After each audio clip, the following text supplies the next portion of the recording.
It's Ainsley and Brooke. Yeah. Welcome back to our channel. We are going to be making a bulletin board out of used corks from the cork house.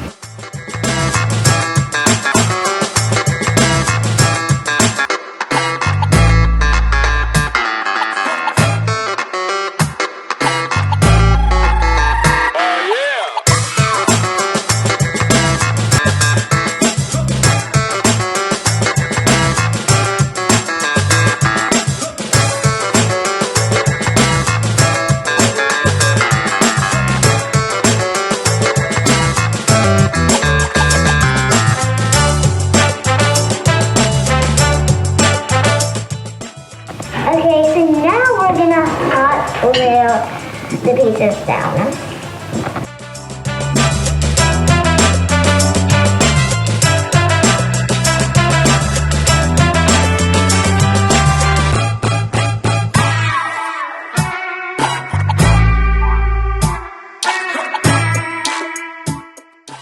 Okay, now we're gonna go ahead and start cutting this.